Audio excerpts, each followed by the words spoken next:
Hey everyone, this is Mike Mello, broker associate at Preferred Real Estate Broker. It's going to show you this villa behind me. It's a 2-bedroom, 2-bathroom with 1,579 square feet. And the base price as of March 11th, 2020 is going to be $255,990. So let me kind of flip the camera around and show you this villa. So as you can see, it's a beautiful day here in Florida, sunny skies, and it's in the 80s. It's nice and warm here on March 11th, 2020.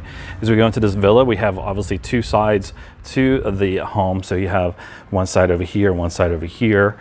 And this one here is a 2-bedroom, 2-bath, but it could be made into a 3-bedroom if you would want to. So as we walk in here, the first thing we have is to the right, we have the laundry room and then the door that goes into the garage. And then we have this little office den area, which could be the 3rd bedroom if you so desire.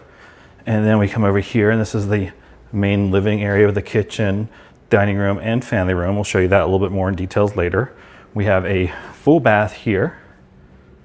And then just over here is a nice size spare bedroom that has a window looking out to the front patio.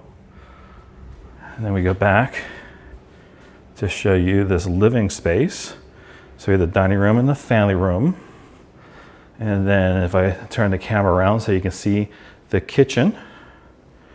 So the home, the base price on the home is $255,990 as of today. That does change with time, but that does not include lot premiums or upgrades. So always just keep that in mind. That there will be some additional costs when buying a new home. Resale is a little bit different. Resales typically have a price and you can negotiate it down. With the new homes, they have a base price and then you have to get the lot premiums and then negotiate incentives in there. And I am very good at ensuring we work with the right new home sales reps to give us the maximum incentives for any buyer that does work with me. There is no cost to work with a realtor, and having an experienced one in new home sales can be very beneficial. And here's the closet. So that is this villa. Let me go ahead and flip the camera around. So if you like this video, like this home, want some more information on this home or any others in the Central Florida area, make sure you give me a call. My name is Mike. Phone number is 407-487-3030. Be more than happy to find you the home of your dreams in the Central Florida area. Ensure you get the best incentives and take good care of you through the whole process. So again, hope to meet some of you soon. Thanks for watching. Have a great day. Take care. Bye-bye.